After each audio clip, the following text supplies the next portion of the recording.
All right. So my name's McCain Snyder, and this is the book I'm going to be sharing with you guys today. Just the 10 rules of the Communist Manifesto. So here it is. Here's the book, obviously. And on page 354, you will get where these 10 things that I'm about to show you lie. In case you were wondering where I got this from, I got it off Amazon. And I think it's very important for people to read and to, strive to be the best they can. Even if they're going to fail. It doesn't matter. If you're going to fail good, So here we go. These are the 10 rules of the Communist Manifesto. As you can see, here's my Soviet logo. I drew that. It's not amazing, but hey, it's for presentation purposes. And for rule number 1, we have the confiscation of the property of all immigrants and rebels. So what is an immigrant? I'm pretty sure that's somebody who lives in a natural resident within a country. You got immigrants, and then the opposite of an immigrant, you got an immigrant. So they're going to take away the property of all immigrants and rebels. Confiscation. They're not asking. So number 2, we got the centralization of credit in the hands of the state by means of a national bank with state capital and an exclusive monopoly. So, here we go. Number 2. Hoping you guys can get a good look at that, just in case you want to write it down or something, or pause the video. I don't know if anybody else is taking notes on this. It don't matter, but hey. We got number 3. We got the abolition of all inheritance. You wanted to hand something down to your grandson or grandkids? They don't want to do that. Right here. Right there for you guys. Abolition of property in land and application of all rents of land to public purposes. A heavy progressive or graduated income tax. Here we go. Here we go right here. And there that one is. Let's get started. The centralization of the means of communication and transport in the hands of the state. So, phones, all that stuff in general, even cars, trains, everything is monitored by the government in this type of situation, which is strange because how that's even possible? I don't know how you could control somebody driving a car. I mean, I guess you did build the roads, but still weird. Still not exactly 100% sure on all this. These are just the rules. I'm sharing them with you guys. As for personal opinions, I mean, we can get into those later. So again, we got the extension of factories and instruments of production owned by the state.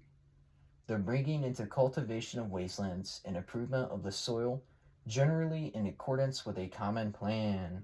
There we go. Whoa. Oh, there we go. Of course. All right. Well, now it's not in order, but that's okay. We got the equal liability of all to labor, the establishment of industrial armies, especially for agriculture. So, everybody, little bastards. Equal liability of all to labor, establishment of industrial armies, especially for agriculture. So, we got farmers with guns. We got a lot of farmers, and we got a lot of guns. Now, I guess I'd be more concerned about it being a foreign government, I'm assuming, but we shall see.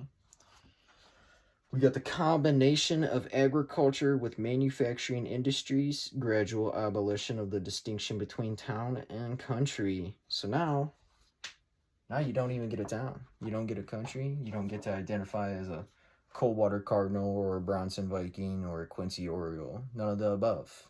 Now you're just a comrade.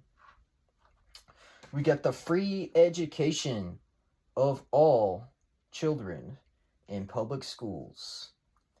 Abolition of children's factory labor in its present form. Combination of education with industrial production. And there you have it, my friends. So, once again, those are the 10 rules of communism, just in case you were wondering. And what do I think about them? I don't know. I think it's super strange and it goes all over the place, to be quite fair with you. Like, you're going to have farmers on armies. You're going to abolish the right to inherit everything. And there's more, of course. Those are just the 10 governmental features. I mean, in the book, obviously, it dives way deeper into that. It talks about the ending of, the patriarchy, I guess some females would say. So they wanted to establish independence of the wife from that of her husband by making the economy harder. They believe that we all have to be poor in order to yield our inner wealth to the outside world. So they want you to suffer. They want you to own nothing, which makes sense. They believe that suffering leads to greatness. I don't think so. And they also believe that suffering is economic, like, oh, you're only going to commit a crime because you're poor, or not because once you're rich, you don't need to commit a crime. Well, O.J. Simpson, Michael Jackson, and plenty of others, Adolf Hitler, Joseph Stalin, Nikita Khrushchev, Mao Zedong, I don't know, Xi Jinping, Ding Ping, you know what I'm saying. But we gotta look out. We gotta be safe. And I think that this might help you. And if it doesn't, it doesn't. But if it did, thank you. I'm glad you all tuned in. As for me, I hope you all have a lovely night. Well, not for me, for you.